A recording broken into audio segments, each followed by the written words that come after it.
Answer VDP academy Safipur গাজীপুরে চলছে 14 দিন ব্যাপী সাধারণ আনসার সতেজকরণ প্রশিক্ষণের 8ম ধাপ।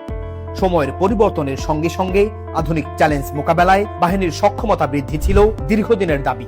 এই লক্ষ্যে আনসার সদস্যদের শারীরিকভাবে সক্ষম করে গড়ে তুলতে বাহিনীর সম্মানিত মহাপরিচালক মহোদয়ের নির্দেশনায় শুরু হয় সাধারণ আনসার সতেজকরণ প্রশিক্ষণ। বাংলাদেশ আনসার ও গ্রাম প্রতিরক্ষা বাহিনীর সাধারণ আনসার সদস্যরাই এই বাহিনীর মূল ভিত্তি। তাদের আরো দক্ষ, প্রশিক্ষিত ও প্রযুক্তি সচেতন করে গড়ে তুলতে ধারাবাহিকভাবে এই গুরুত্বপূর্ণ প্রশিক্ষণ কার্যক্রম পরিচালিত হচ্ছে।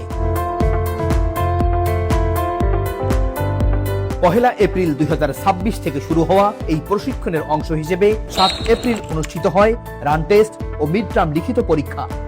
ভোরের সূর্য ওঠার আগেই সদস্যরা অংশগ্রহণ করেন রান টেস্টে, যা তাদের ধৈর্য, সহিংসতা ও মানসিক দৃঢ়তা বাড়াতে গুরুত্বপূর্ণ ভূমিকা রাখে।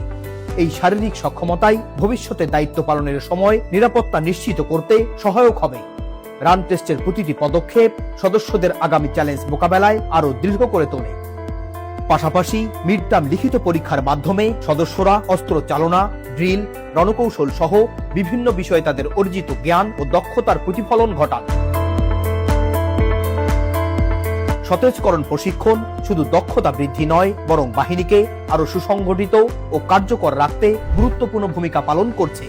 বিশেষ করে শারীরিক সক্ষমতা যাচাই ও ভুয়া আনসার সদস্যদের অপসারণে এই প্রশিক্ষণ অত্যন্ত তাৎপর্যপূর্ণ।